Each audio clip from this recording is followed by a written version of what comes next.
Hello, I'm Barney Kessel, and welcome to my jazz guitar improvisational course. I'm going to be explaining and showing you many techniques that are going to help you to become a better jazz improviser. Before we start, you should know that I expect you to have played at least 1 year, that you have had time to develop calluses on your fingers and strength in your hand, and that you have studied some basic music theory. It will help a lot in this course to have that kind of a background. And now, before we begin, I'd like to give you an A440 pitch so that you can tune your guitar to mine, because we will be playing together during this course.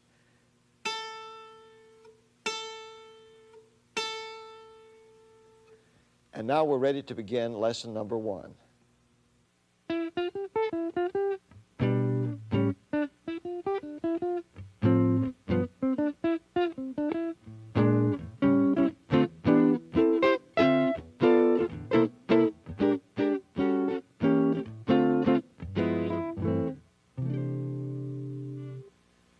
I'd like to discuss a very important thing, and that is how to develop the ability to play what you think.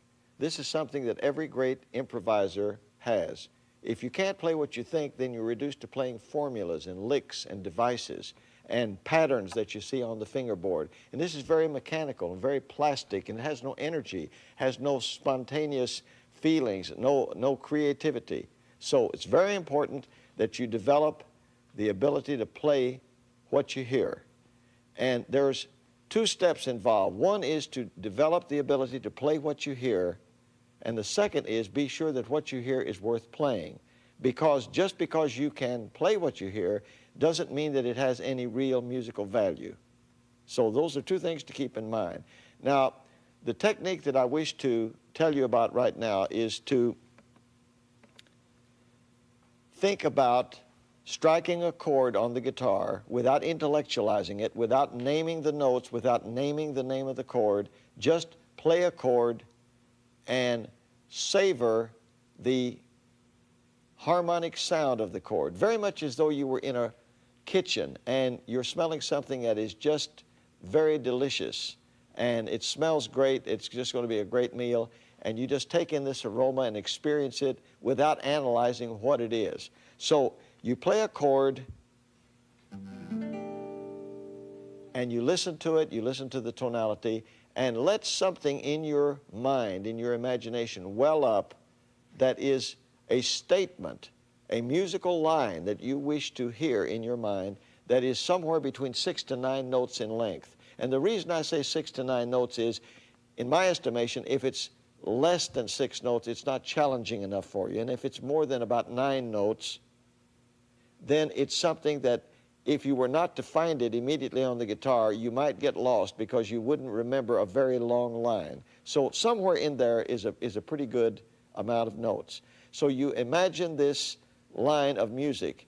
Try to make it something in your mind that you create that is not a scale and is not an arpeggio, but it is very much a melody. That is, it has a rise and a fall, as good melodies do. It's something that you could sing and get great satisfaction from singing this melody. It's something that you could add words to. It's melodic rather than just a scale or exercise or etude. So we strike a chord and we imagine in our mind something. First thing is we imagine it in our mind. And then we, after internalizing it or hearing it in our thoughts or in our mind, we then externalize it by either humming or singing or whistling it.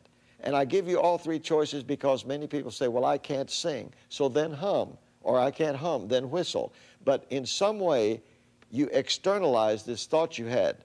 Now, when you've externalized it, you have stated this both within yourself and outside 2 times, and now you're ready to find it on the guitar. Try to find it somewhere near the nut of the guitar, somewhere in the first position of the guitar. And as you gain familiarity with finding more and more lines in the lower positions of the guitar, then try to find them in higher positions, in the same key, and then moving to other keys. But you try to later to find as many different positions on the guitar to play that same little melody that you made up. So I'm going to do one for you right now. I'm going to play a chord. I'm not thinking of what the chord is, the name of the chord, the notes in the chord. I'm just going to savor the chord and let something come to my mind that I think would fit, that would be in agreement with this chord. And hopefully it is a melody rather than an exercise. Now I hear it in my mind. I'm going to externalize it by whistling it.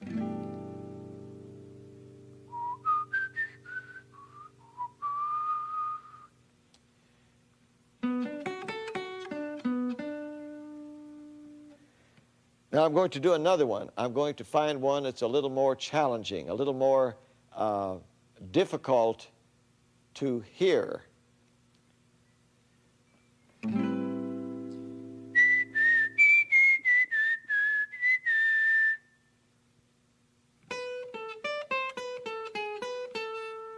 I'm going to try to find it in a lower position.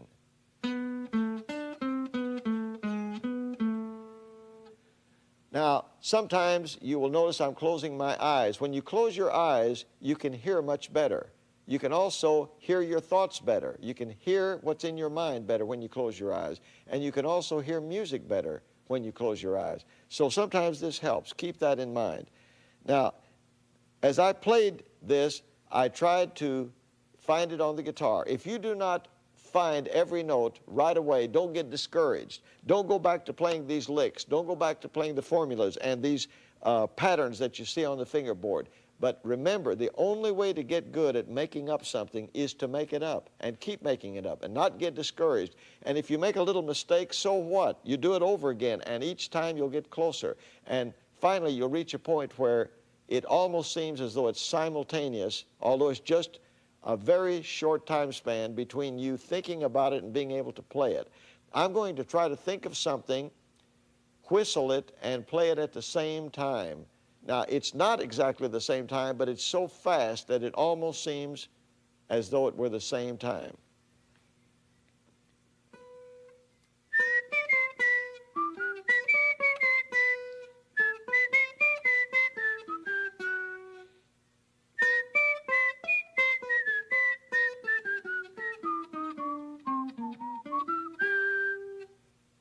That's the idea.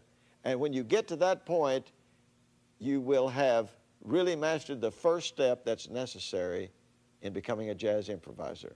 Now, I'm going to play several chords for you, and I want you to listen to the chord, hear a melody, anywhere from 6 to 9 notes in length, in your mind, and then I want you to externalize it by whistling, singing, or humming it, and then finally find it on the guitar in a low position somewhere.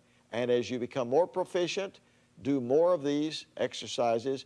Try to find more places on the fingerboard to play the same melody that you created and find other keys. Here's the first chord.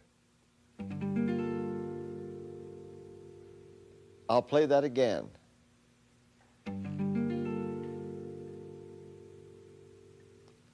Here's the second chord.